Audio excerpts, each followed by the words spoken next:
Your Excellency, Prosecutor Fatou Bensouda, ladies and gentlemen, Your Excellencies, I'm most honored to welcome you today to the Ministry of Foreign Affairs for this event celebrating the Day of International Criminal Justice.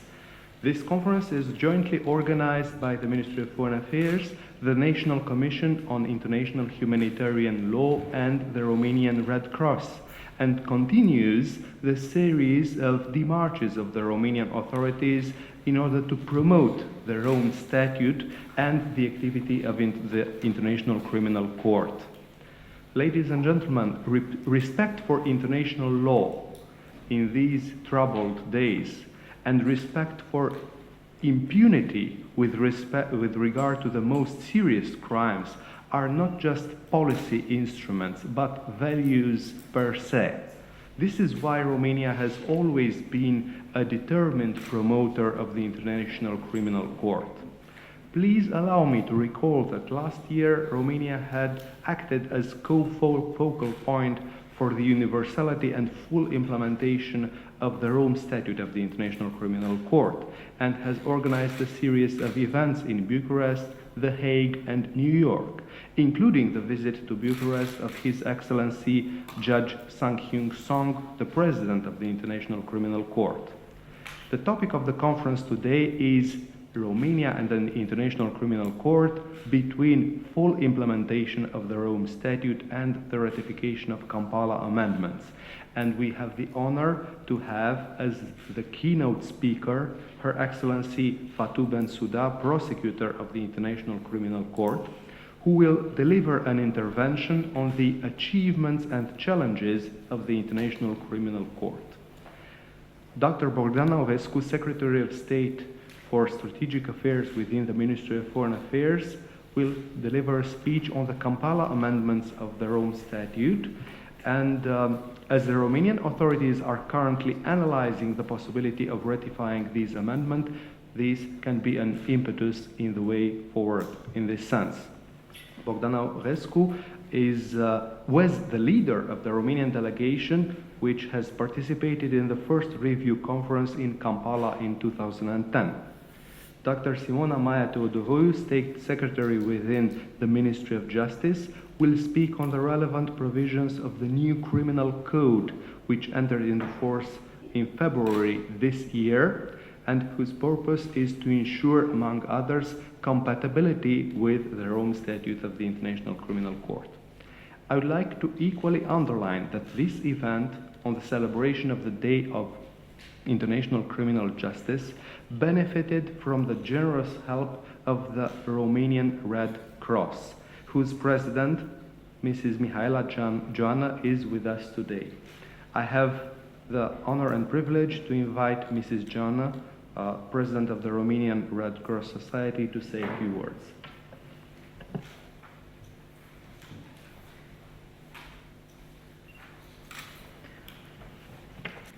Dear Mr. Secretary of State, dear Mrs. Fatou Bensouda, Your Excellencies, ladies and gentlemen, it is an honor to be here with you to mark and celebrate the International Criminal Justice Day, to discuss the evolution and challenges of international criminal law.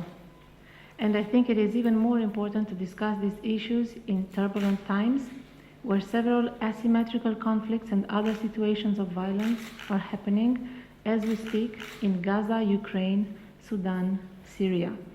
What we're doing here should be an example for the rest of the world, and it should be done more often.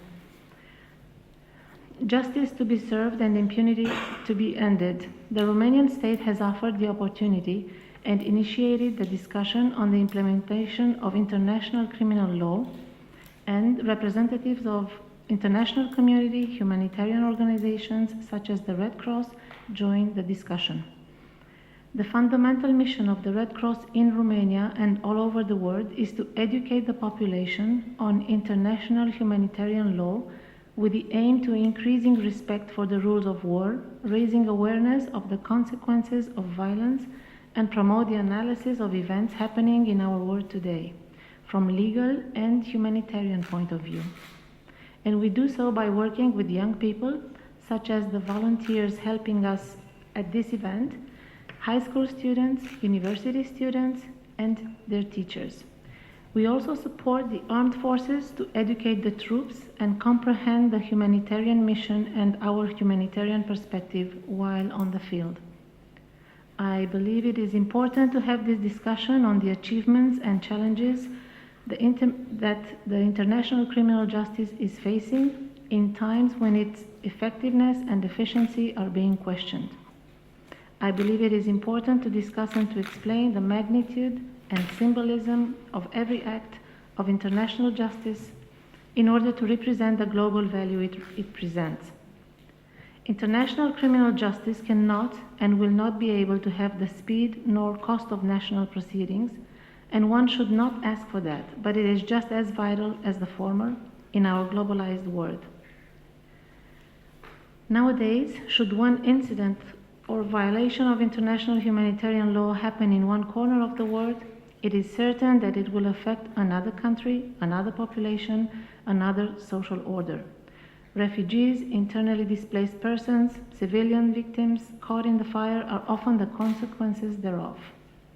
We believe it is important that all these violations be investigated, that all alleged perpetrators face trials and have their verdict declared by a permanent and unbiased court of justice as the International Criminal Court. Ladies and gentlemen, to conclude, let me salute the fact that a woman is now leading the investigations for such a significant institution of the world, especially in a field that has been traditionally led by men. I believe this can also be counted among the progresses of international criminal justice. Thank you.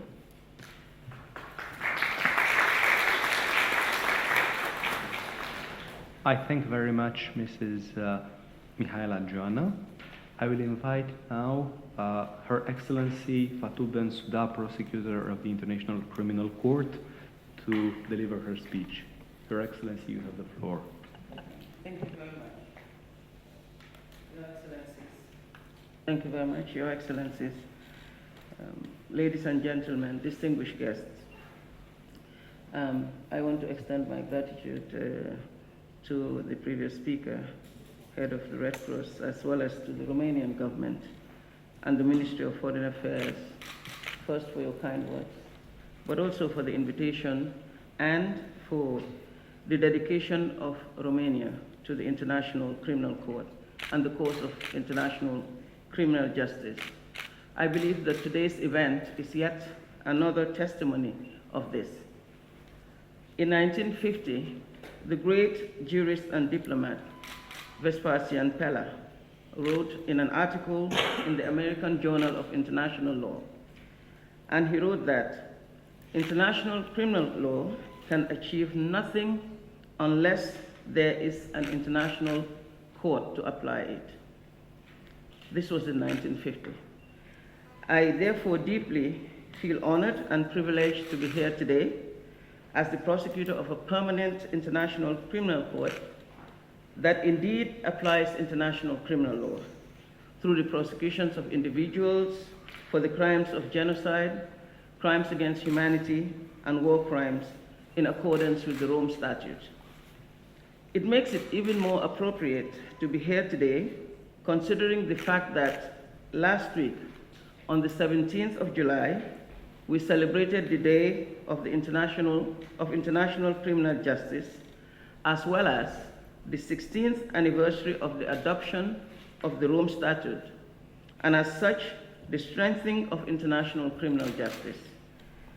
It is with great admiration and respect that I acknowledge the genuine and the steadfast contribution of Romania to this forward thrust of humanity and congratulate you for your past and your ongoing support for the court and the cause of international criminal justice. Since the times of Vespasian Pella and his visionary ideals, the notion of an international criminal court has indeed come a long way. From an innovative design on paper to a fully functioning and independent judicial institution. Keeping in mind that the court has faced many challenges along the way and continues to face them, the ICC has taken its place in the world as an indispensable legal institution promoting justice, giving a meaningful voice to victims, and helping to prevent mass crimes that threaten the peace, the security, and the well-being of humanity. However, as we improve our own capacity at the court to do justice and to fulfill the mandate the international community has given to us, consistent support of states parties and the international community is needed to ensure that the ICC reaches its full potential and that it delivers on the promise that we made in Rome. Your Excellencies, ladies and gentlemen, distinguished guests, while the court can point to impressive achievements in its relatively short life, historically speaking, much work still lies ahead. The demand for the office's intervention continues to grow. This is the reason why my office has asked, and will continue doing so, for a budget increase that matches this reality, as well as to allow my office to increase the quality of its preliminary examinations, its investigations, and prosecutions in accordance with the new strategic plan of the Office of the Prosecutor.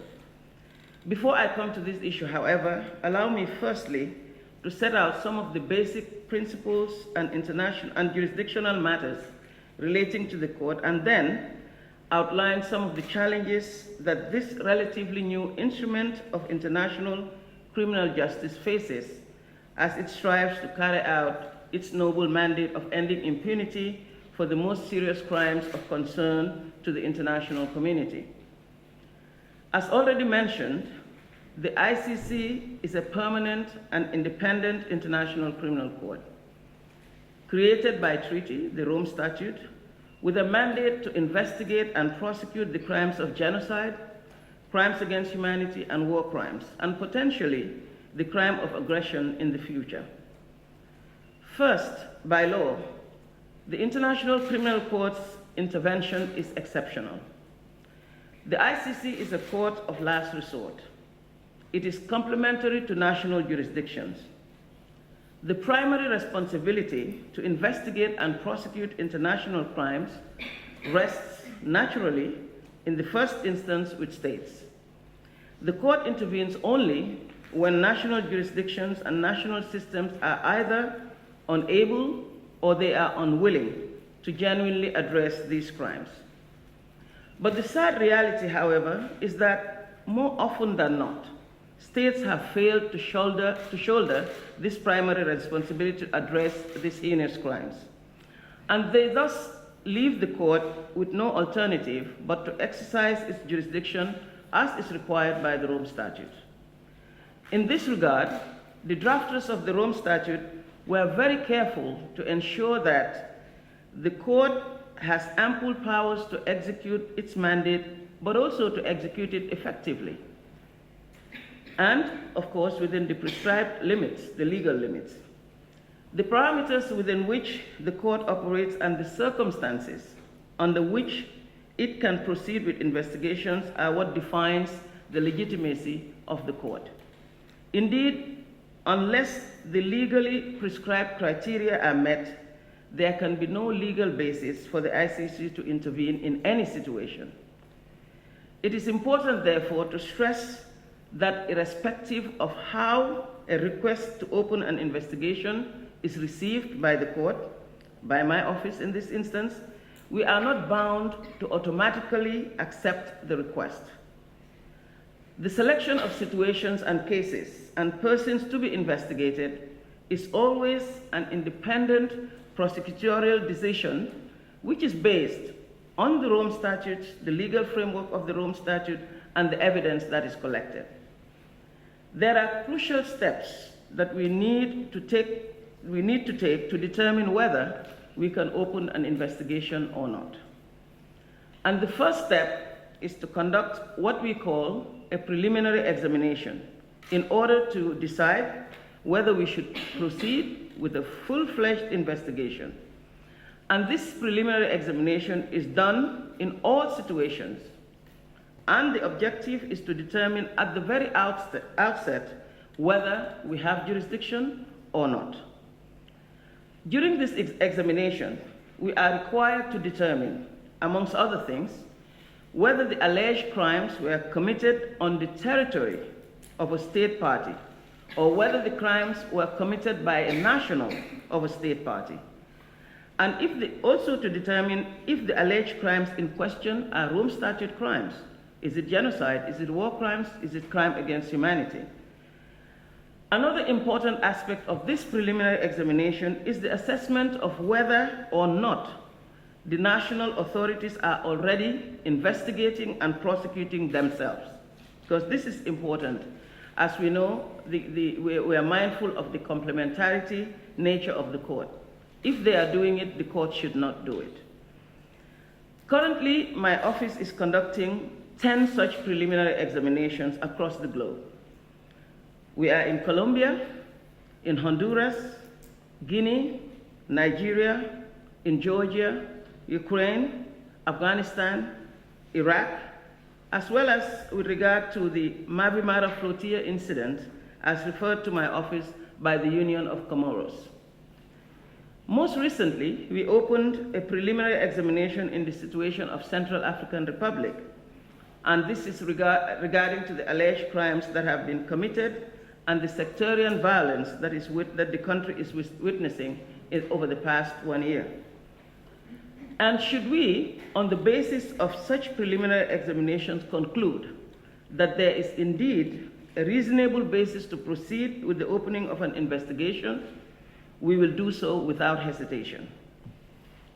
We never take into account other considerations than those that are stipulated under the Rome Statute. So, for instance, geographical or political considerations do not and will never form part of any decision that I take as prosecutor. And in this regard, I am most resolute. Additionally, 8 situations are currently under investigation by my office. Uganda, the Democratic Republic of Congo, the Central African Republic, Darfur, Kenya, Libya, Cote d'Ivoire, and Mali. And in each of these situations, except for Mali, there are several ongoing court cases which are at different stages of proceedings. We have also successfully concluded 2 cases, both in relation to the situation in the Democratic Republic of Congo. Thomas Lubanga, a rebel leader, was sentenced to 14 years of imprisonment in July of 2012 for enlisting and conscripting children under the age of 15 into the Force Patriotique pour la Libération du Congo, and for using them to actively participate in the hostilities. The second case, Germain Katanga, is a former leader of the Force de Résistance Patriotique en Ituri, was also sentenced earlier this year to a total of 12 years imprisonment for crimes against humanity and war crimes of murder, intentionally directing an attack on the civilian population, for pillaging, and for destruction of property committed in connection with the 2003 attack on the village of Bogoro in the Ituri district of the Democratic Republic of Congo. Your Excellencies, ladies and gentlemen, as our activities demonstrate, just over a decade of operational existence, the court, including my office, is currently firing on all cylinders. We have become an internationally recognized and respected player, contributing to a more just world. Certainly, the ICC has immense potential to give effect to the international rule of law and to deter the commission of mass atrocities. Nonetheless, it must also be recognized that the ICC is also not a panacea. We have achieved much in a short period of time, yet much more remains to be done to rid our societies of mass crimes that continue to shock the conscience of humanity. Allow me in this regard to share with you some of the challenges that my office is facing today. As I mentioned earlier, one of the main challenges faced, not only by my office, but by the entire court as a whole, is the question of resources. Over the past years, the number of preliminary examinations, the number of investigations, and the number of prosecutions has increased a lot, and yet the resources are not matched to respond to this growing demand. There is therefore a challenge in maintaining and consistently ensuring high quality performance without the necessary resources. In order to achieve our goals, we simply need the necessary resources to enable us to execute our mandate efficiently and as expected in accordance with the Rome Statute's legal framework. There is only so much we can do to become more effective and to deliver high quality cases, and a budget that mirrors these efforts will be necessary.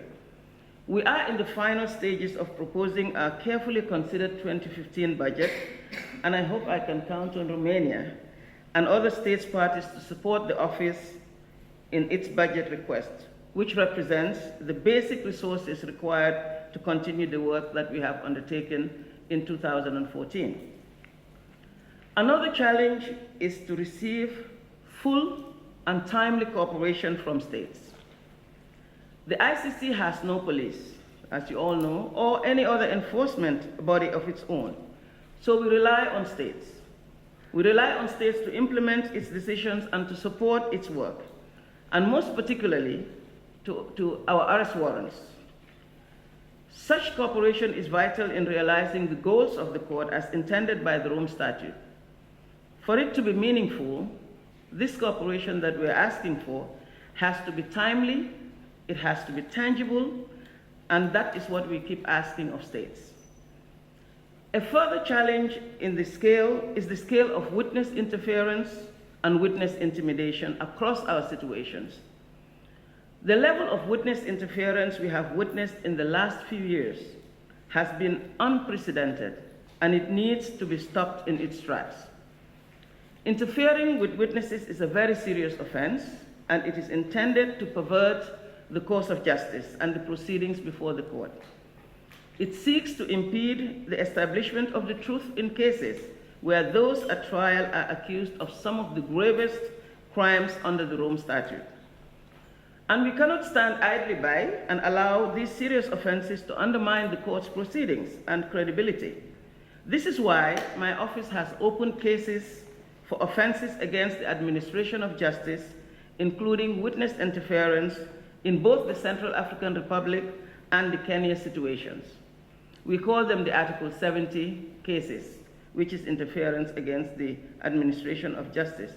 And we will continue to investigate these cases consistently and systematically. In addition, we are working very closely with the victims and witnesses units of the registry to ensure that our protocols and practices are meeting our current needs. I must point out, however, that this is not the office's core business.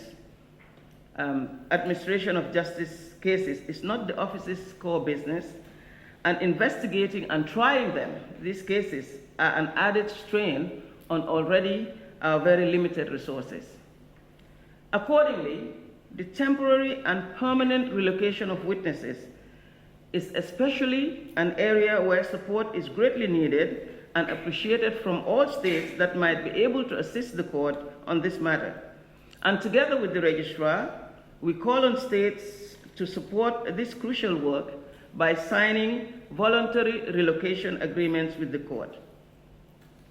Similarly, there is a further need to shield the court from politicization at both the national and international levels. Closely tied to this challenge is the added hurdle of misconceptions about the court. Ensuring that there is a better and more accurate understanding of the office and the court's work is a must to counter perception and to build greater support for the ICC's crucial mandate. The court simply cannot do this alone. And civil society, the media, association of lawyers, and states, to name a few, all have a very crucial role to play in this regard. Indeed, my office encourages such various initiatives and actions, and in this context, I wanted to acknowledge again the notable initiative by the Romanian Ministry of Foreign Affairs who jointly with the Bucharest University Faculty of Law and the Association of International Law and International Relations organized in October 2013 an international conference about the ICC. Those initiatives we need. Furthermore, the permanent mission of Romania to the United Nations, in collaboration with the permanent mission of the International Organization of la Francophonie to the United Nations, also co-hosted a roundtable on the topic 11 years after the entry into force of the Rome Statute, the challenges of promoting international criminal justice. This was organized in New York in July of 2013, in which Mr. Amadiba, my head of International Cooperation Section, participated on behalf of my office. Your Excellencies, ladies and gentlemen, I believe the law is a powerful tool to bring accountability for the perpetrators. It is a tool to bring redress for the victims. No one is, and no one should be above the law. There is but one standard. The ICC has the potential to realize this promise at the international level. But we cannot do it alone. The strength of the ICC is that it is part of a much larger project, a network of complementary national judiciaries together with a court in The Hague, enforcing the provisions of the Rome Statute and combating impunity for the most serious crimes. However, for this emerging system to be effective, for it to be credible, it needs strong, consistent, and timely cooperation from all actors. And as we operate in an international and complex environment with multiple interests at stake, we suffer sometimes the consequences of political or economic short-term considerations by states taking precedence over justice and accountability concerns. We depend on the cooperation of states for our judicial decisions to be enforced. They are our enforcement arm. The states are our enforcement arm. And it's sometimes not their first priority to arrest and surrender a suspect to the court. And however, without suspects arrested, without judicial activities in the courtroom, the court's credibility is hampered, and as that of the international community as well. I believe it is a very sad indictment on the international community that persons against whom arrest warrants have been issued continue to commit crimes. In Darfur, in the Democratic Republic of Congo, in Central African Republic. However, let there be no doubt that the ICC is a functioning institution whose value is being slowly but increasingly appreciated. It is here to stay, and everyone must realize that they have to adjust to this new reality. And here I have in mind politicians, lawmakers, mediators, as well as, of course, the warlords. Ladies and gentlemen, after just a decade of operations, the promise of the Rome Statute is very much alive, as we recently celebrated its 16th anniversary. By relentlessly fighting to contribute to the elimination of impunity for mass crimes, the court hopes to contribute to a better, a safer, and to a more just world. In this noble endeavor, we need support and encouragement from all corners of the world. I would like to especially here highlight the crucial efforts undertaken by Romania to ratify the Kampala amendments to the Rome Statute, as well as last year's focal point on the universal ratification of the Rome Statute. Romania is contributing to making the Rome Statute a tangible reality for the whole world. And I am confident I can count on the support from Romanian government and all of you present here today to continue this crucially important work. And together, we can fortify the vision of the great Vespasian Pella. I thank you very much for your attention. Thank you.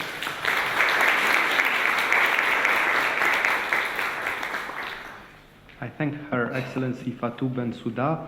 I cannot but share and underline your thoughts, saying that the International Criminal Court and yourself are an robust and respected player acting for a more just world. And indeed, you have mentioned certain of challenges of the court: budget, witness interference, and most importantly, the need for states to support the International Criminal Court. Ladies and gentlemen, I will kindly ask the audience to ask questions at the end of the three speeches, and I will take now the opportunity to invite Dr. Bogdan Aurescu to deliver his speech on the Kampala amendments. You have the floor. Thank you, Ionuț. Your Excellencies, ladies and gentlemen, first of all, on behalf of the Romanian Ministry of Foreign Affairs and as President for this year of the Romanian National Commission for the International Humanitarian Law, I would like to thank Her Excellency Fatou Bensouda, Prosecutor of the ICC, for her very eloquent words on the achievements and challenges of the ICC, and especially for her tireless efforts to put an end to impunity for the most serious crimes of concern for the international community. Her insightful intervention illustrates once more that the international criminal justice is not just an ideal, and the International Criminal Court is not just a community of states, but a fully functional institution and a key actor in combating impunity for the most heinous crimes shocking the international community. The ICC indeed represents a guarantee for the victims that justice can be done and that justice will be done so that their rights and their dignity be protected. The title of the intervention of Her Excellency is also eloquent, as it suggests that moments like this one, when we celebrate the Day of the International Criminal Justice, represent an excellent opportunity for a substantial reflection on the challenges ahead, as well as on the vital part that states play in so many respects in helping the court to fulfill its mandate and support the rule of law and the ideal of the international criminal justice, as Pella did 70 or more years ago. Since we speak of moments of particular importance that have marked the path towards this ideal, I would like to concentrate in the following moments on the Kampala amendments to the statute. And I will first speak on the historical background. On the 17th of July 1998, when the Rome Statute was adopted, which was indeed a cornerstone in the fight against impunity for these most serious crimes of concern to the international community, that was also a moment of result of political compromises in order to facilitate this much needed support for such a historical achievement. And the crime of aggression was included as one of the 4 core crimes, but at the same time, the ICC was prevented, at least for the moment, from exercising its jurisdiction over that offense. Article 5, paragraph 2 of the Rome Statute set forth that the court shall exercise jurisdiction over the crime of aggression once a provision is adopted in accordance with Article 121 and 123 defining the crime and setting out the conditions under which the court shall exercise jurisdiction with respect to this crime. Such a provision shall be consistent with the relevant provisions of the Charter of the United Nations. End of quotation. What was the explanation for such a provision? Why the drafters of the treaty would leave such an important matter be dealt with possibly sometime in the future? Why a question of such fundamental importance, such as defining and setting out the conditions for exercising the ICC jurisdiction over a supreme international crime, be postponed? And indeed, to initiate a war of aggression is not only an international crime, it is a supreme crime. These were the words of the International Military Tribunal at Nuremberg. And one answer that looked appropriate to me was one of a former prosecutor of the Nuremberg war crimes trial and a great lawyer of Romanian origin, Mr. Benjamin Ferenc, who said once that international law does not grow in a political vacuum. A second matter where much room for improvement was left at the adoption of the Rome Statute in 1998 was related to the criminalization of the use of certain weapons during times of non-international armed conflict. The use of these types of weapons, like poison or poisoned weapons, asphyxiating, poisonous or other gases, and all analogous liquids, materials, and devices, bullets which expand or flatten easily in the human body, was incriminated already in the Rome Statute, but only in the context of international armed conflicts. Such omission, even if possibly needed in 1998 for political compromise, even if we have a question mark on this, was clearly inconsistent with the customary international humanitarian law. So it took 12 years from the signature of the Rome Statute and 8 years from the entry into force of the document to find the political will to close, even partially, these loopholes of the Rome Statute. And it is not without interest to underline the fact that both amendments related to the above-mentioned matters were adopted by the Review Conference by consensus. And that is why the Kampala Review Conference, and I had the honor, as Ionuț mentioned earlier, to be the head of the Romanian delegation to Kampala, is indeed considered as a historical landmark in international criminal law. And I would quote here an eminent and active supporter of the ICC, Professor Klaus Kress, who qualified as breathtaking the night where the first review conference of the ICC statute reached agreement on the crime of aggression. And he said, "The ultimate climax of the Kampala Review Conference thus gave rise to a feeling of triumph reminiscent of that experienced at Rome over a decade earlier." Well, I was in Kampala, and I wouldn't call that night breathtaking, but indeed we felt a lot of effort that was, well, under all these achievements, and everybody was very tired at the end, but very satisfied that at last this crime was included in the statute. Now about the amendments related to the crime of aggression. As I mentioned before, the military tribunal at Nuremberg held that aggression was the supreme international crime, for which leading planners and perpetrators could be held accountable in an international court of law. It is in some way amazing that it took more than 60 years from the legal recognition that war making was not a national right, but an international crime, to regulate extensively in an international treaty the definition of the crime of aggression and the conditions for exercising the jurisdiction of the ICC over the crime. The definition of the crime of aggression is inspired by the definition adopted by the United Nations General Assembly in 1974, which on its turn found its roots in the 1933 Convention for the Definition of Aggression, also known as Titulescu-Litvinov Conventions. Titulescu, the Romanian foreign minister. Even if they are not identical, there are evident similarities between them. According to the definition adopted in Kampala, the crime of aggression means the planning, preparation, initiation, or execution by a person in a position effectively to exercise control over or to direct the political or military action of a state of an act of aggression, which by its character, gravity, and scale constitutes a manifest violation of the Charter of the United Nations. And I would like to draw the attention to the fact that the definition limits the potential perpetrator of such crime to the persons in position effectively to exercise control over or to direct the political or military action of a state, which is inspired by Article 16 of the ILC Draft Code of Crimes against the Peace and Security of Mankind.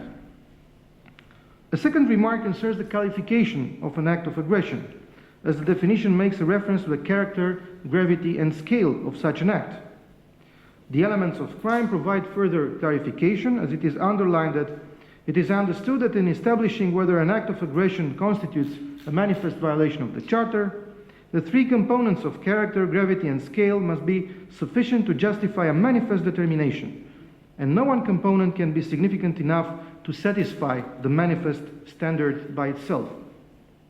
Now, both definitions provided by the resolution of 1974 and the Kampala Conference of 2010 list 7 acts which qualify as acts of aggression and are worded in a similar manner. And I challenge you, while I read this list, to have in mind what happened very close to us, some 30 kilometers away in Crimea or in eastern Ukraine. 1. The invasion or attack by armed forces of a state of the territory of another state, or any military occupation, however temporary, resulting from such invasion or attack, or any annexation by the use of force of the territory of another state or part thereof. Second, the bombardments by armed forces of a state against the territory of another state, or the use of any weapons by a state against the territory of another state. Third, the blockade of the ports or coasts of a state by the armed forces of another state. Fourth, an attack by the armed forces of a state on the land, sea or air forces or marine and air fleets of another state. Fifth, the use of armed forces of one state which are within the territory of another state with the agreement of the receiving state in contravention of the conditions provided for in the agreement or any extension of their presence in such territory beyond the termination of the agreement. Six, the action of a state in allowing its territory which has placed at the disposal of another state to be used by that state for perpetrating an act of aggression against a third state. Seventh, the sending or by or on behalf of a state of armed bands, groups, irregulars, or mercenaries which carry out acts of armed force against another state of such gravity as to amount to the acts listed above or its substantial involvement therein. The second section of this part is dedicated to the question of the conditions for the exercise of jurisdiction.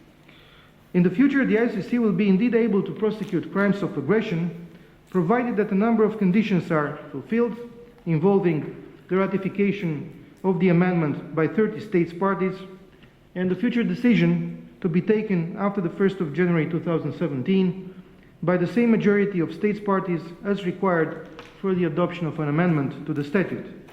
So the latest date will be taken into account, which means that the activation of the jurisdiction of the ICC can take place at the earliest in January 2017.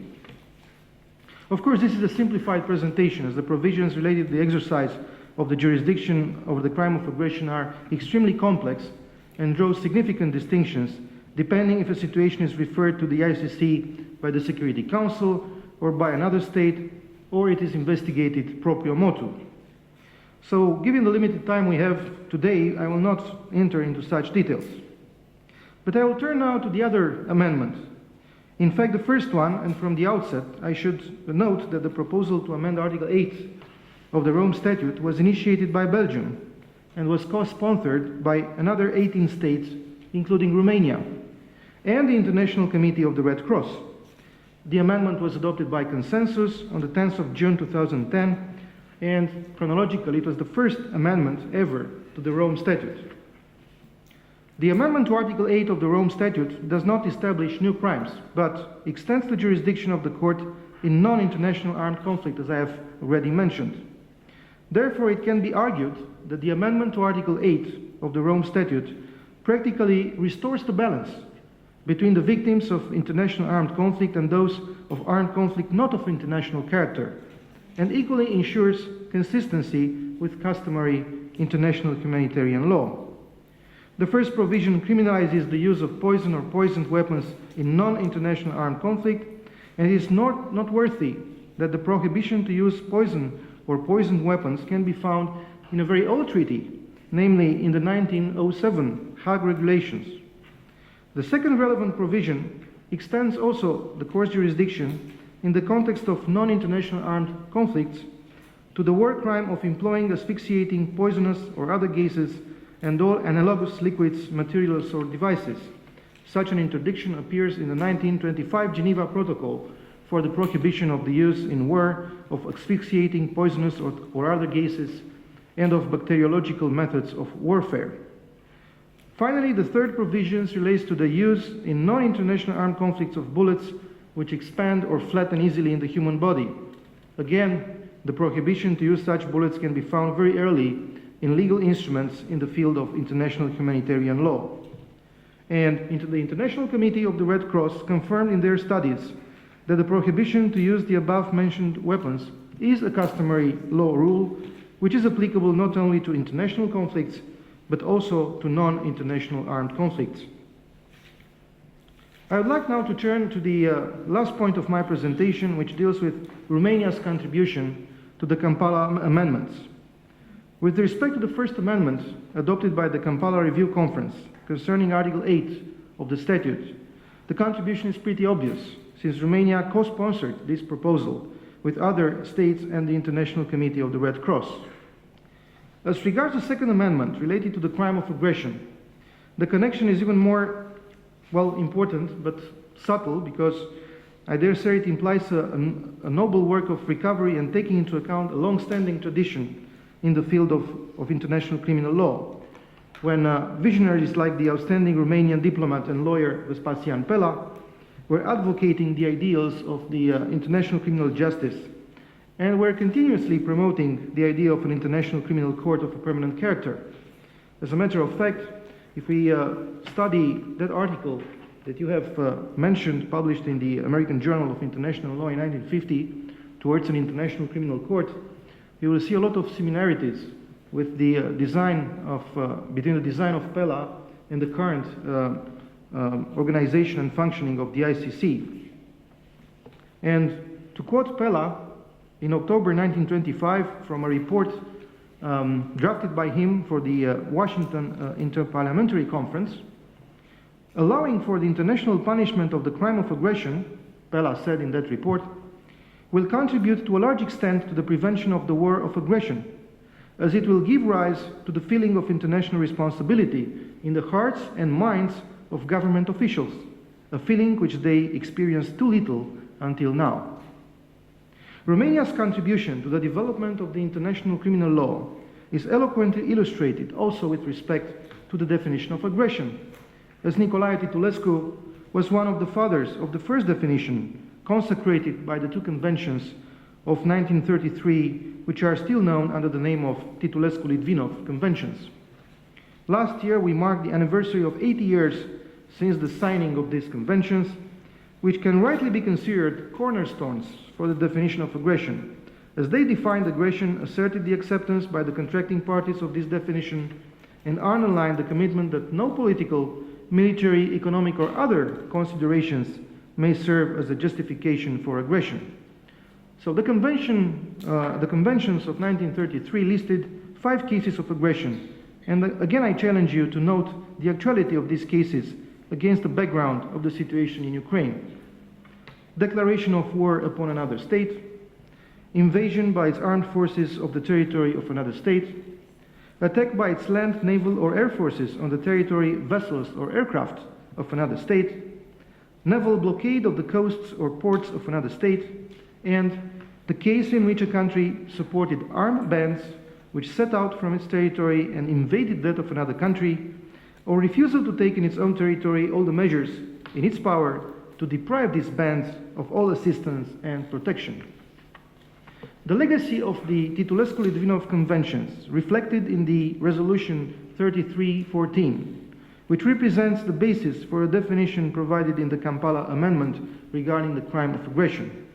And although one can note a somehow different approach, it is obvious that the two texts, the Conventions and the Resolution of 1974, are fundamentally alike. I would also like to mention here the Romanian contribution over time in the working group on the crime of aggression, as Romania was one of the co-authors, together with New Zealand and Bosnia and Herzegovina, of a definition proposal of the crime of aggression whose elements may be identified in the current text of the Kampala amendments. I would like to conclude my intervention by underlining that making it possible for the International Criminal Court to have jurisdiction over aggression would be not only a historical achievement, but also a chance for a more peaceful world in the future. And I wonder whether the current situation in Ukraine would have happened, whether the jurisdiction of the International Criminal Court would have applied. There are important arguments to ratify both Kampala amendments as soon as possible, ranging from promoting peace and the rule of law at the international level, promoting international humanitarian law, or making a public commitment not to commit aggression. The future looks promising, as 15 states have already ratified both Kampala amendments, thus paving the way for the activation of the jurisdiction of the ICC over the crime of aggression. As President of the Romanian National Commission for the International Humanitarian Law, I would like to express the view that the ratification by Romania of the Kampala amendments represents not only a moral duty for my country, but also a natural expression by Romania of its constant support for the ICC. I would like to thank you very much for your kind attention, and I'll be ready to answer your questions a little bit later. Thank you.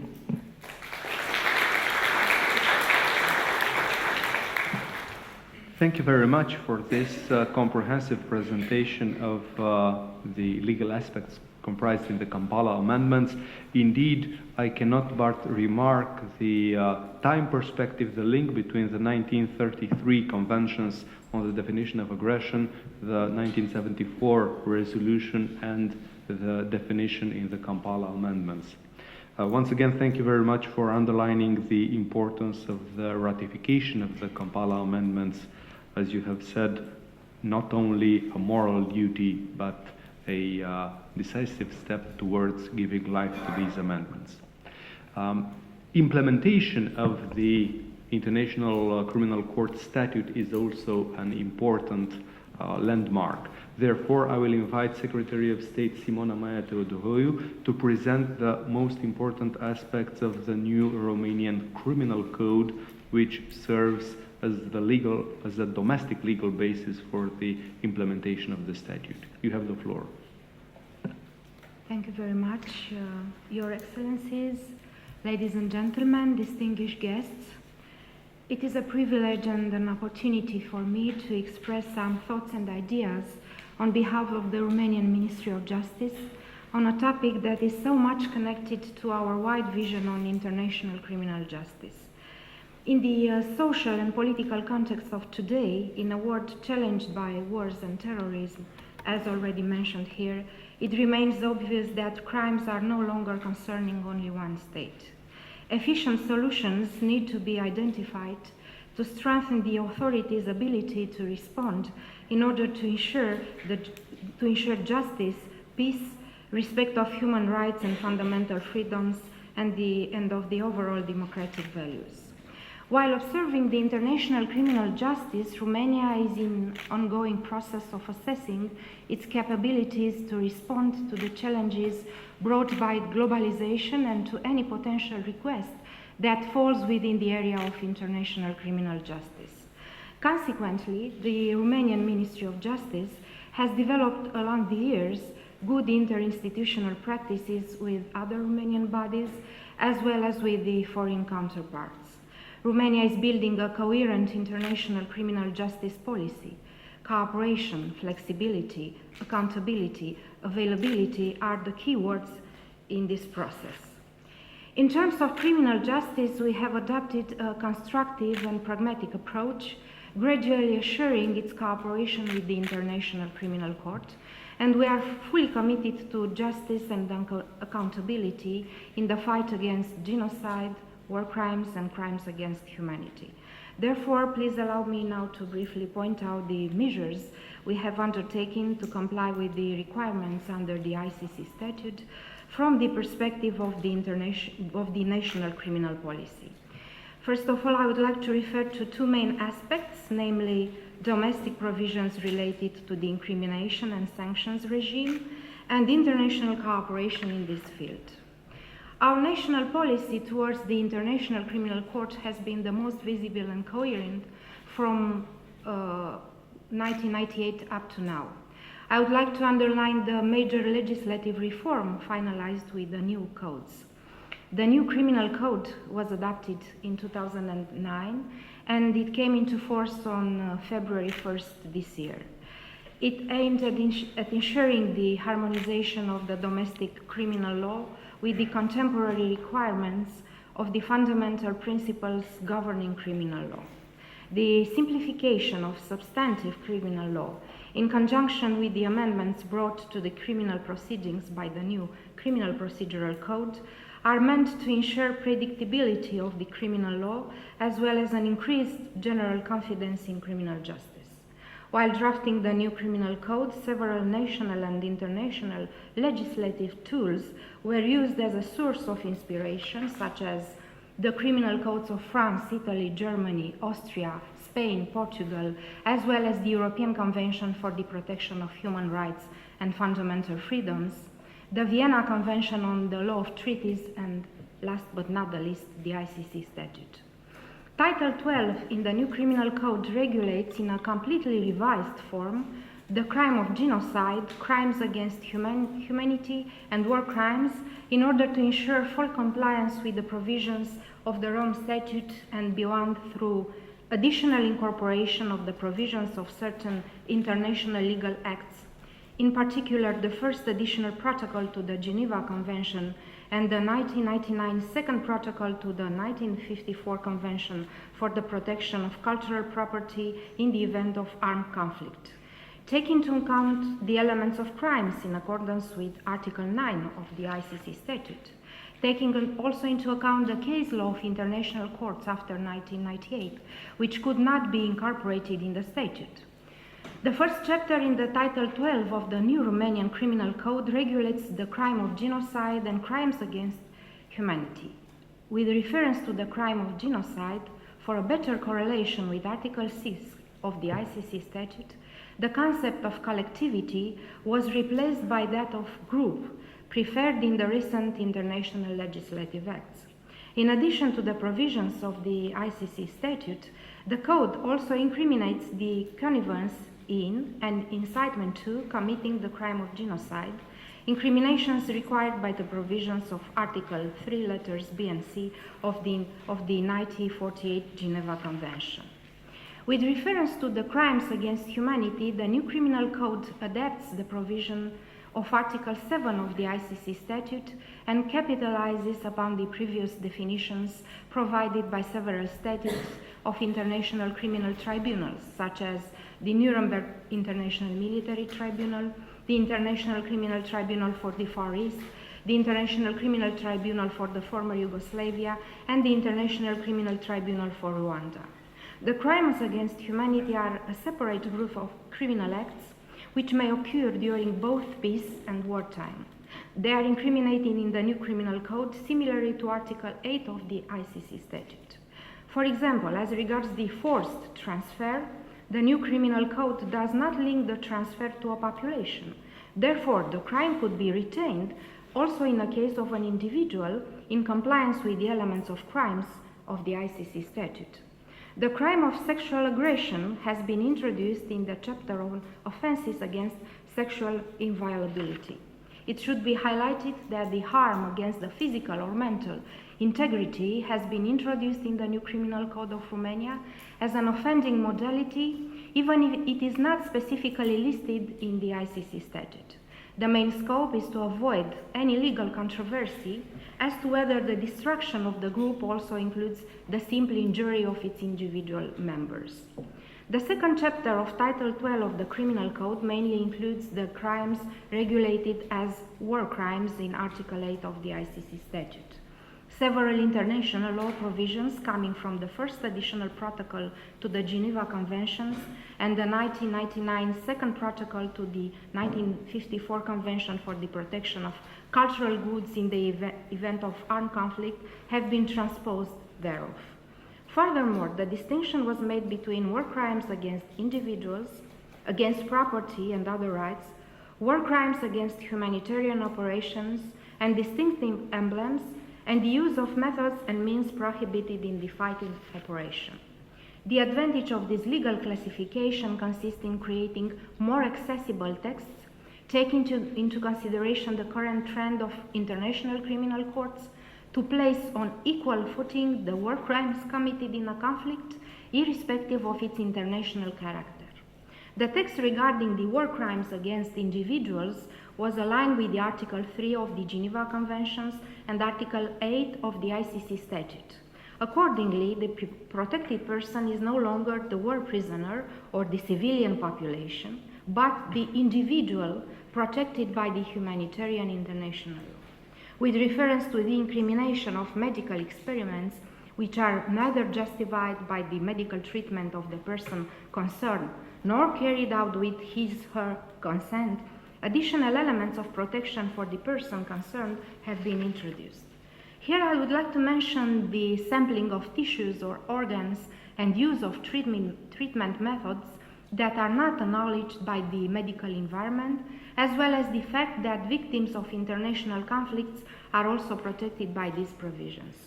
The provisions of the ICC Statute have been integrated within the incrimination of war crimes against property and other rights, aiming at protecting the ownership rights as well as access to justice. The incrimination in Article 442 of the new Criminal Code of Romania of war crimes against humanitarian operations and distinctive emblems is aimed to protect the latter and to ensure the performance of such operations in observance of the Charter of the United Nations. Without unanimous acknowledgement and observance of certain distinctive emblems, humanitarian operations and the protection of individuals participating thereto would be impossible. This is why it is mandatory to protect such distinctive emblems and to sanction their unlawful use.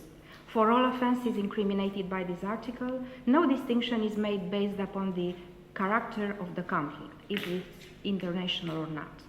Article 443 of the new Criminal Code refers to the use of prohibited methods in fighting operations, and it includes several provisions from Article 8 of the ICC statute as follows: directing military attacks against the civilian population as such or against individual civilians not taking part in the hostilities, directing attacks against buildings dedicated to religion, education, art, science, or charitable purposes, historic monuments, hospitals, and places where the sick and wounded are collected, provided they are not military objective. The act of killing or wounding by cunning measures a member of the enemy armed force or a combatant of the enemy force. It is to be mentioned that this offense has been incriminated since 1907 through the provisions of Article 23 of the Hague Conventions on the Rules and the Customs of War. At the same time, launching an attack in the knowledge that such attack will cause extended, lengthy, and severe environmental damage, obviously disproportionate as compared to the overall military advantage anticipated, it is also incriminated. Article 443 of the new Criminal Code incriminates the use of poison or poisoned weapons, as well as the use of asphyxiating, toxic, or other gases, and all similar liquids, materials, or devices. It also incriminates the use of any weapons causing unnecessary suffering if the offense is committed within an armed conflict, international or not. In consideration of the similar provision in Article 8 of the statute, the interdiction also applies to conflicts without international character. This is due to the fact that the use of such weapons has been considered a severe breach against international humanitarian law since 1907, the time of the Hague Convention of the Rules and the Customs of War.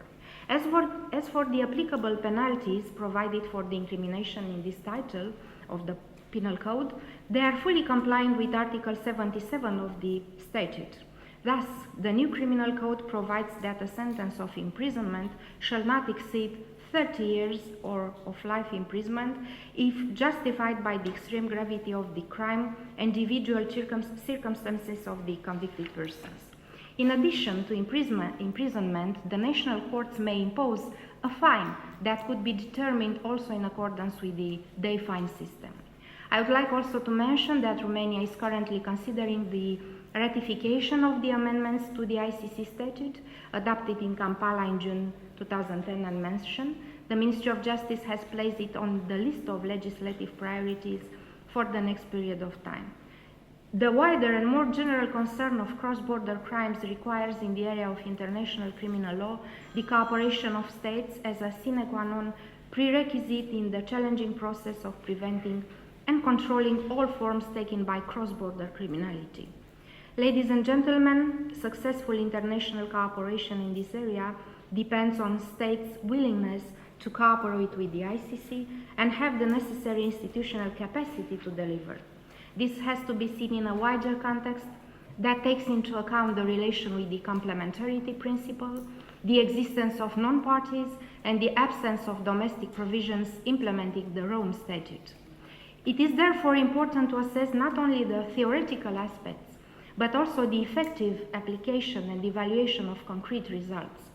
As we all know, Chapter 9 of the Rome Statute provides for different forms of cooperation that the court can demand from a state party for the purpose of investigating or prosecuting a crime within the jurisdiction of the court. The obligation to cooperate with the International Criminal Court also entails an obligation to implement procedures under national law which will facilitate such cooperation. Accordingly, a state should be able to fully comply with the requests regarding arrests, provisional arrests, surrender of persons, and other forms of cooperation.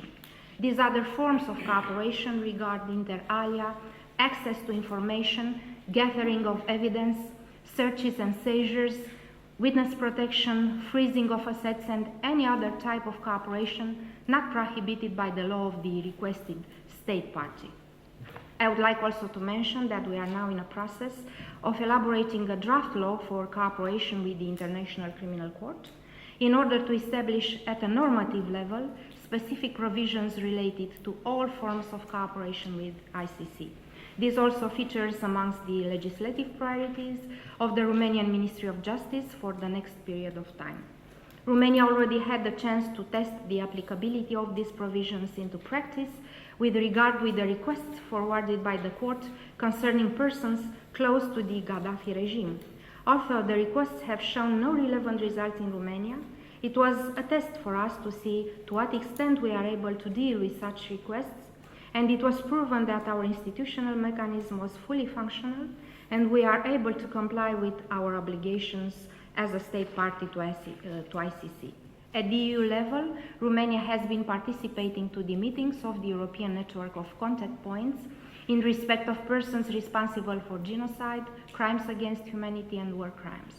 We are aware of the discussions on serious crimes, including genocide, currently under debate in other fora, such as UNODC, specifically in the framework of the Commission on Crime Prevention and Criminal Justice. Romania reaffirms its continued support to international criminal cooperation so that the ICC statute is fully implemented and properly enforced. Today we are celebrating the ICC, which now is a major international judicial institution.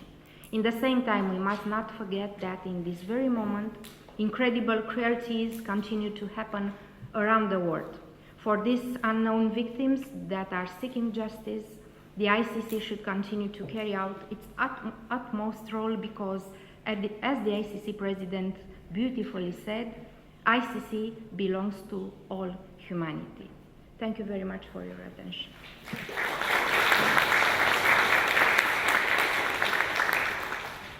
Thank you very much, not only for presenting the elements of the new Romanian Criminal Code, but also for mentioning the legislative priorities of the Ministry of Justice, among others, ratifying the Kampala amendments and the law on the cooperation with the International Criminal Court. I will open the floor now for questions, inviting the colleagues in the audience to address the speakers. Please use the microphone and state your name and the question. Good afternoon, Your Excellencies. My name is Bogdan Aurescu. I work here at the Romanian Ministry of Foreign Affairs for the Office for the Implementation of International Sanctions. I would have a question for Her Excellency. It concerns the crash of Malaysia Airlines Flight 17 of last week. If Ukraine were to accept the court's jurisdiction on that event, such as it has done with the events in Ukraine of November 2013 to February 2014, what would be the steps that would be taken by the court in that regard, with regard to that specific event? Thank you. Thank you for that hypothetical question. I probably want to just remind that already Ukraine has accepted the jurisdiction of the ICC, as you know, I think it was in April, and with a limited temporal scope from November of 2013 to February of 2014. So my office has the responsibility to look into any alleged crimes that are committed or were committed on the territory of Ukraine or by a national of Ukraine during this period alone. It's a limited period. And maybe just not to make comments that are outside of my jurisdiction now, probably I'll just describe to you normally what takes place when there is this kind of declaration accepting ICC's jurisdiction. Firstly, we need to look into whether the crimes, we need to make an initial assessment, let me call it that way, an initial assessment towards deciding whether to open first preliminary examinations or not. And in that assessment, we have to see whether the crimes that fall within the jurisdiction of the court has been committed. We also have to assess whether the country that is making the accepting ICC's jurisdiction has taken any steps towards investigating or prosecuting. We will also look into matters of interest of justice. Would it be in the interest of justice for the ICC to intervene or not to intervene? It is after we make this assessment that we will be able to open preliminary examinations. And preliminary examinations really is to further just assess these same questions that are in our minds, especially is Ukraine able and willing to investigate and prosecute or not? Because as you know, ICC's jurisdiction is complementary. It complements national system. We do not replace national jurisdictions. And always the primary responsibility of investigating and prosecuting remains with national systems. This is the importance of ICC. If we find that all these legal criteria are met, that is when we now go to the next phase of opening investigations, which is actually collecting proof, collecting evidence to present before the judges. In a situation like where we have a referral or there is a declaration accepting ICC's jurisdiction, my office, I still need to go before the chambers, the pretrial chamber, to request for authorization to open investigations. I cannot just do it on my own. As a prosecutor, I would be able to open investigations without authorization, for instance, if there was a referral by a state requesting us to investigate. But if I'm using propriemotor powers, I need authorization from the chamber. I think these are some of the checks and balances that you find in the statute, which sort of, in a way, checks the powers of the prosecutor, that you cannot just go about opening investigations and wanting to prosecute without authorization from a three-panel judge bench giving you that authorization. So in a situation like under preliminary examinations, we have to bear in mind that it's not an investigation. It is just to determine these issues and then move on to the next step. But I refrain from answering if they were to do this, what would the ICC done for obvious reasons. Thank you. Thank you very much for your insightful and direct answer. I invite other colleagues to ask questions. Hello, my name is Dan Wojtaszek. I would like to ask Her Excellency, now that Palestine has a non-member observer status in the United Nations, can the International Criminal Court exercise jurisdiction over that territory if there is a declaration lodged according to Article 12.3 of the Rome Status? Thank you. I think here I would like to just give background for our general understanding of where we are with the Palestinian situation, because as you know, it is something that, of course, people ask a lot of questions about it, and recently, in fact, we have produced a report in which we tried to explain the position of the ICC. Now, stepping back, you will remember that in 2009, I think your question is coming from all the way from there. In 2009, Palestinian Authority made a declaration accepting ICC's jurisdiction. And the declaration, as you said, was made under Article 12, asking the ICC's intervention.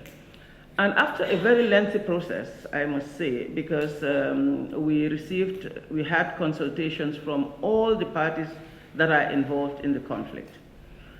We requested for advice and also assistance from academia, from many parties, to ensure that the court, the office of the prosecutor, comes to the right decision. Because, as you know, any decision that is taken under these circumstances is controversial, whether we go or not.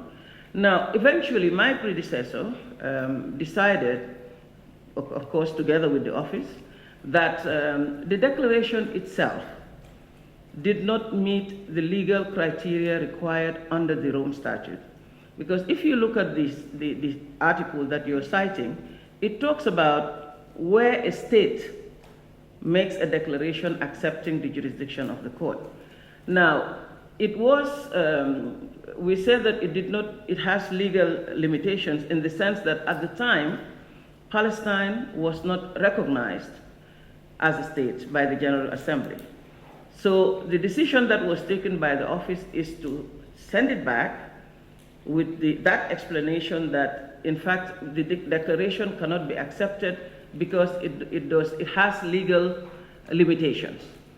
Now, run up to 2011, as you know, the General Assembly granted observer status to Palestine, which means the status of statehood has changed.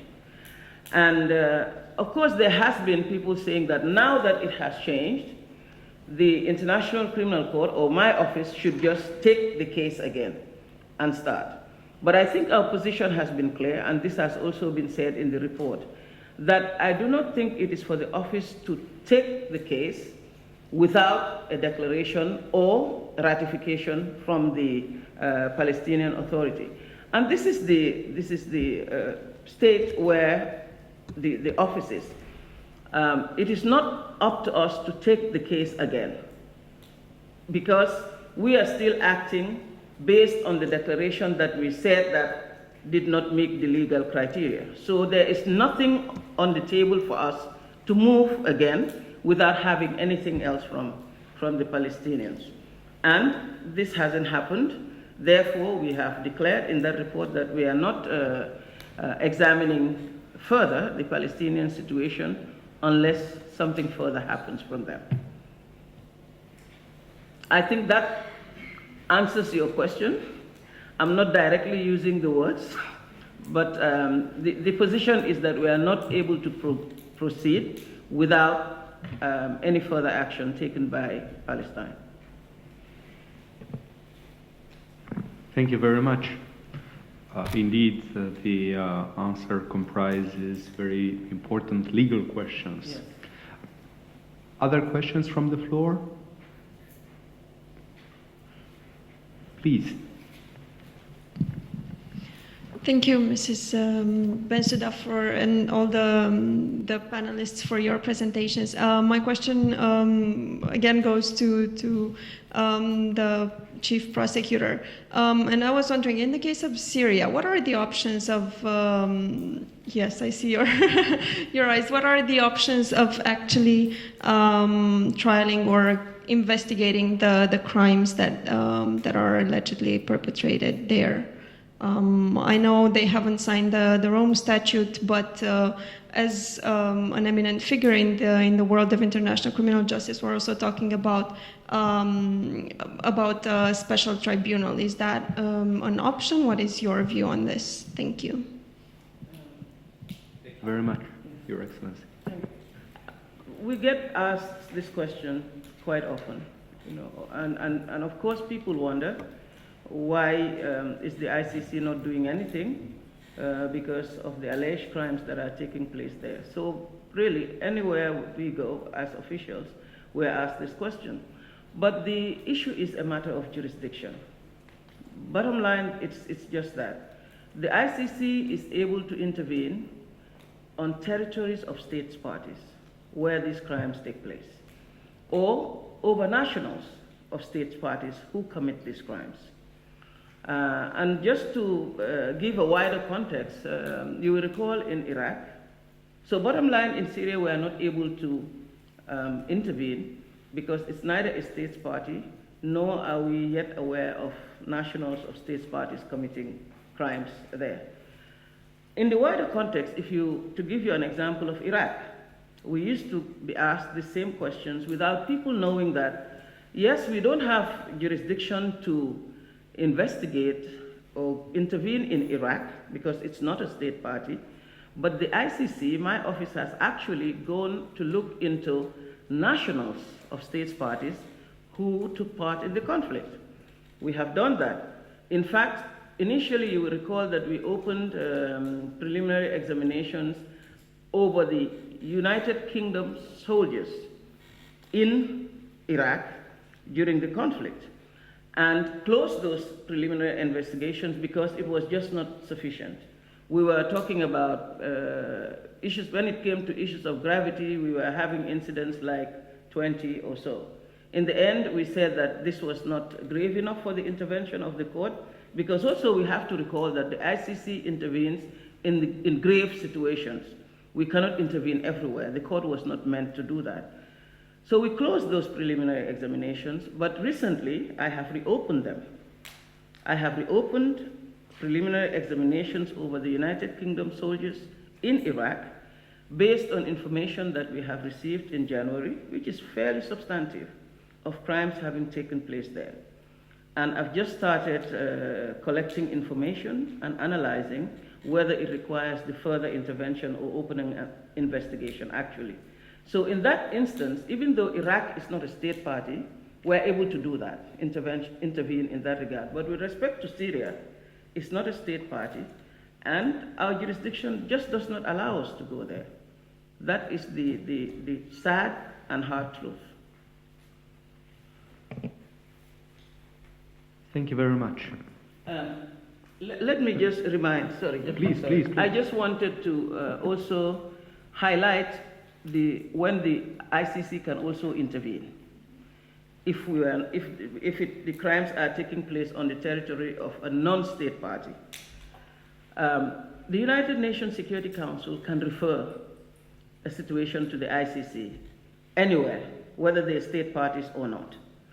And already you will remember that the UN Security Council has referred Libya to the ICC. Libya is not a state party, but we got a unanimous resolution requesting ICC's intervention. Also in Darfur, Sudan. Sudan is not a state party, and normally we would not have been able to intervene, just like currently in Syria. But again, in that situation, the UN Security Council requested the intervention of the ICC. And in that instance, we were able to intervene, to investigate, and as you know, we've already charged four persons with crimes of genocide, war crimes, and crimes against humanity in Darfur. The UN Security Council is away where Syria would come, but I think you are aware of all what is happening in that regard. There has been an attempt by France to try to convince the UN Security Council to refer the situation to the ICC, but this hasn't happened. Thank you very much. If another question for the floor, please. Good afternoon, Your Excellencies, and I thank you very much for your presentations. My question will go to the area of what is happening in Ukraine and what is happening in Gaza.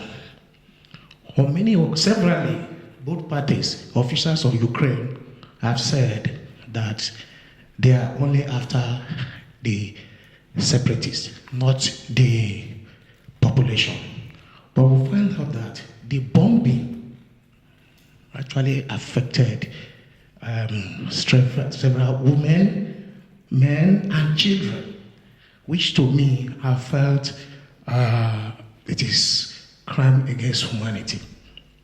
And secondly, in Gaza, Israel said their missiles are targeted to the Hamas. And that is pretty not true, because we can see that children are dying, and the latest one 4 children, they kill 4 children while they're playing football. That is, actually, when I watch the video, tears almost come out from my eyes. So I want to know what the ICC is doing in respect of that. And secondly, my question will go to the officials of the Ministry of Foreign Affairs. In terms of crisis of such, do we believe in diplomacy in handling crisis, or we believe in war? Thank you. Thank you for these questions. Indeed, we would appreciate your name as a... Question, that's why, sorry. My name is Mr. Sunday Aibo from Nigeria Embassy. Thank you. Thank you very much. First, I will invite Her Excellency Fatou Bensouda. I think, in a way, the questions you're requesting, you're asking, have been answered before, and I said that it's a question of jurisdiction and how we can intervene and not intervene. Both in the case of Gaza, as you know, is still the Palestinian situation, and that's why I tried to go at length into explaining the limitations of ICC's intervention. The problem of at this moment classifying what is that I don't know what will happen in the future. I may find this case before the ICC, and I do not want to make any sorts of comments that maybe later on it will be difficult to show my impartiality, and I have to be that. That's why I just explained why we are able to intervene and maybe not. The issue of whether it's crimes against humanity or war crimes, maybe His Excellency will address that, but I really will refrain from doing that. With respect to Ukraine also, I had explained where we are. Ukraine accepted ICC's jurisdiction, which means we can intervene in Ukraine, but for one reason or the other, they limited the temporal scope of ICC's intervention. That's why I explained that it started from November of 2013 to 2014 February. During this period is what we are looking at the moment, not outside it. I don't know what will happen in the future, because if they want to cure this, it can be cured. But at the moment, this is where the legal limits allow us to look at. Thank you very much. Well, the question to foresee or not to foresee things in international relations is a very delicate issue, as you know. And as diplomats, of course, our task is, the primary task of us is to foresee, what is foreseeable, to prevent conflicts to occur, and when conflicts occur, to solve them. Well, of course, we did not envisage the occupation of Crimea by the Russian Federation. This was not something that we have foreseen. But irrespective of the fact that we have foreseen or not this, the illegal occupation of Crimea is still an illegal occupation in violation of international law. Well, the foreseeable character and the unforeseeable character does not change the fact that, we are facing a situation of aggression, a situation where the integrity and territorial integrity and sovereignty of a neighboring country was breached. And this doesn't change the fact that, we have to be supportive of the international law as an international community in order for the international rule of law to be restored. So these are the efforts of the international community nowadays, efforts to find a solution to this crisis. But a solution to this crisis cannot be found unless international law is fully respected. Now, when ICC may play a role, and Her Excellency Mrs. Fatou Bensouda just explained in a very balanced and neutral manner, as it should be from the part of a prosecutor of the ICC, how the situation stands right now. Ukraine has made a declaration which has a limited scope in time, 21st November 2013, 22nd of February 2014. This is the time limit where the Ukrainian government has accepted the jurisdiction of the ICC. well, a situation like the plane crash from last week might be included in the scope of the ICC ratione temporis jurisdiction if the Ukrainian government extends the scope of its declaration of acceptance of the ICC jurisdiction. So it is as simple as that. Now, it is very difficult now to qualify that act, well, in a way or another, unless we have, well, a clear investigation on the ground. Of course, there are indications of where the, missile came from, what kind of missile was that, from what area, and of course, this cannot be ignored. That is why the Romanian government has asked for an impartial, rapid investigation, for full access to the site, unhindered access to the site, for the international experts, for the experts of the OSCE Special Monitoring Mission, for the protection of the site against any kind of intrusion. And we have, well, with concern, noted the fact that there are pieces of news saying that, well, the site is not protected and that personal objects of the passengers are looted. This is not right, and we consider that, well, this downing of the Malaysian airplane, also with a Romanian Canadian citizen on board, should be clarified as soon as possible as far as the causes and well, the responsible persons. So this would be well, my answer to your question. What is important is that the international community supports the rule of law, and the fact that the international law, including the international law, fundamental principles are breached. It doesn't mean that the rule of law and the international law fundamental principles are not important. To the contrary, if we take a look at the way international law is respected by the international community, we may see that there is a large majority, I would say the overwhelming majority of states and actors of the international community respecting the rule of law and the international law. What we have to do is to apply sanctions where the breach is there and the breach is proved. And the ICC may play a crucial role in that respect.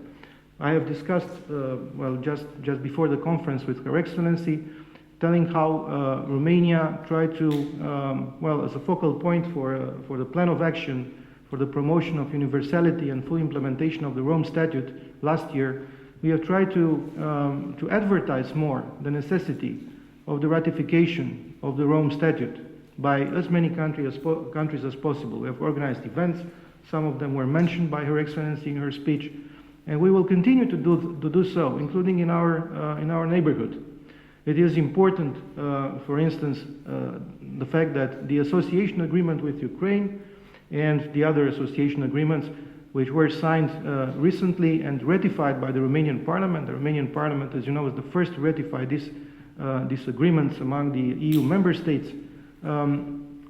Includes, the association agreement includes a clause related to the importance of the ratification by the partner countries to the EU of the Rome Statute, the so-called ICC clause. This is extremely important, and we are glad that we can also make a contribution in that respect.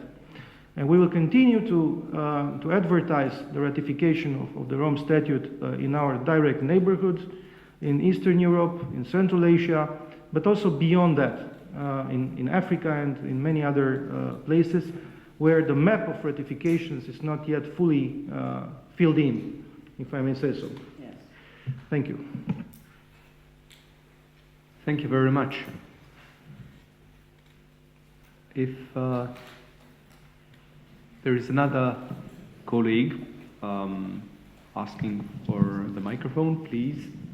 My name is Gideon Johanna, also from Nigerian Embassy. There have been claims, Your Excellency, by I think, African leaders of biased treatment by the court. How have you been able to cope with this situation? Thank you. I would have been very surprised if I didn't get this question about the African bias, because it comes all the time. I always say that it is an unfortunate criticism that the ICC has to live with. Unfortunate because it is not backed by the facts on the ground, and why ICC is more involved in Africa than anywhere else in terms of cases before the ICC. And to me, the answer is simple, really. If you look at really the facts of what is going on, you will see that it is very simple.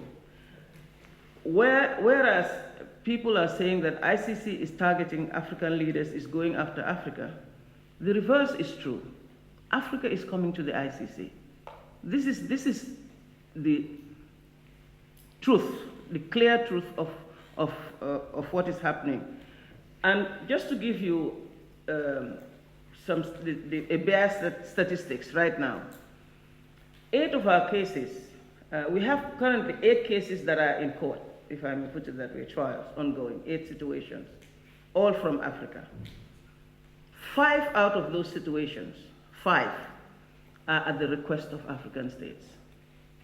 African leaders have requested the ICC to intervene in Uganda, in the Democratic Republic of Congo, in Central African Republic, in Cote d'Ivoire.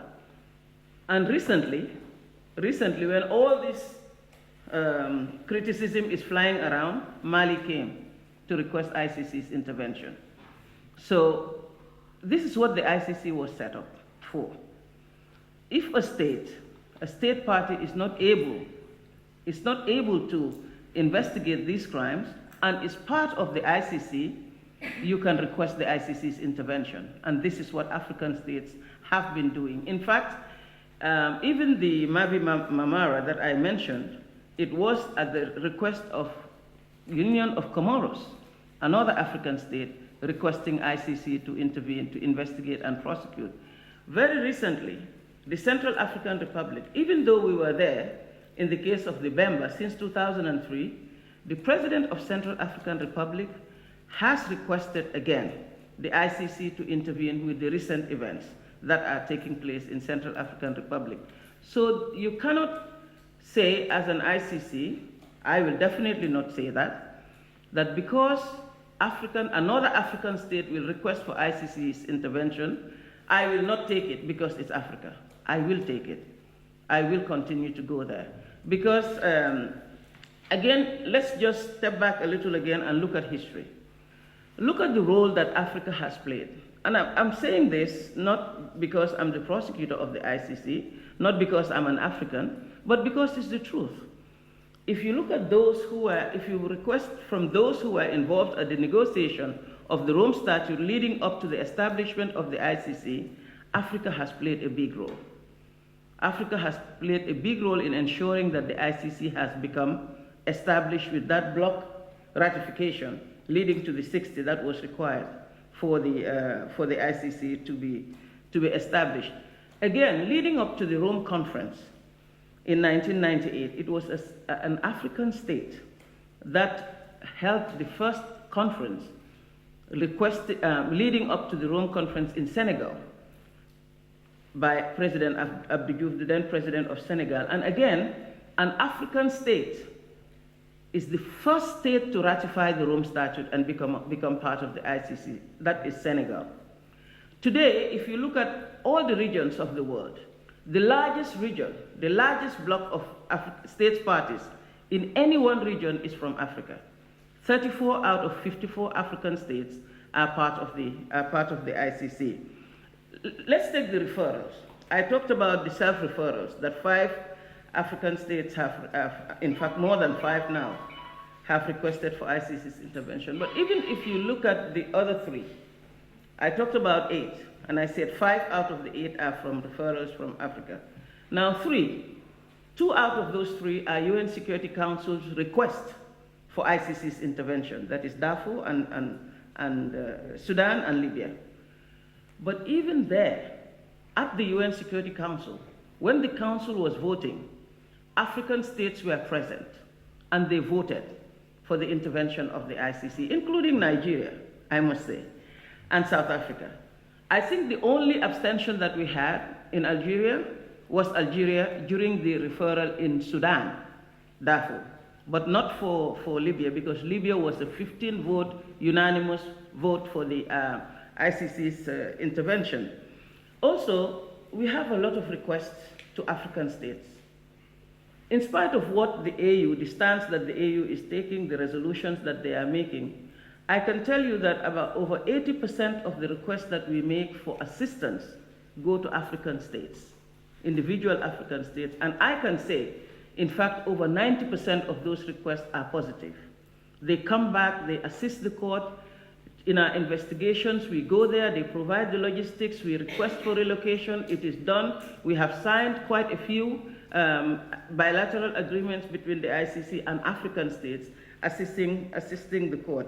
And until now, as I said, Africans are referring situations to the court. I just gave the example of Central African Republic, and they are also transferring suspects to the states.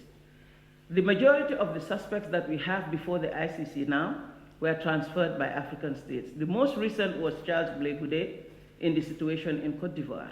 So this is the kind of support that we say is coming from Africa. And I think that this is a credit that must be given to Africa. The leadership that Africa is taking in international criminal justice, the leadership that individual African states are taking, which is not recognized. On the other hand, what we talk about is ICC is targeting African leaders. I think this is a way of saying, let us protect the African leaders, even if they commit crimes. This should not be allowed. If you look at the crimes, they are very serious crimes. ICC intervenes in very, very serious crimes. Crimes against humanity, war crimes, genocide, mass killings, rapes, pillaging, all sorts of worse crimes. And who are the victims of those crimes? Africans. In these conflicts that are taking place in Africa, it is the Africans who are victims. And then you ask yourself, who's doing justice for them if ICC were not there? There is no justice. Whether it is in the case of Kenya, there is no kind of justice taking place in any of these situations if the ICC were there. We are not there. So what I would say is that ICC will continue to work. We will continue to work for the victims of Africa. And elsewhere, where we intervene, we will continue to work with them, and we will continue to work for them. Thank you. Thank you very much. Indeed, this topic is one of the most important issues on the debate surrounding the International Criminal Court. I will invite colleagues if other questions may be raised.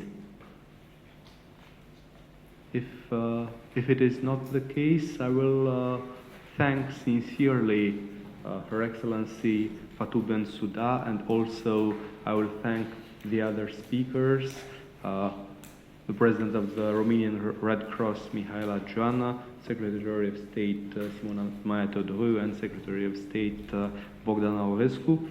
Indeed, recalling what Bogdan Aurescu has said, quoting the words of Benjamin Ferenc, international law does not grow in a political vacuum. And the ICC has went a long way forward. It has grown and it has consolidated, and I have to congratulate Her Excellency Fatou Bensouda for her commitment and for strategic approach that the OTP functions on the basis of mandate, statute, law and evidence with no political interference. And Romania is determined to pursue this commitment, among others, through the ratification of the Kampala amendments, which shall be a very important step in consolidating Romania's staunch support for the court. Thank you once again.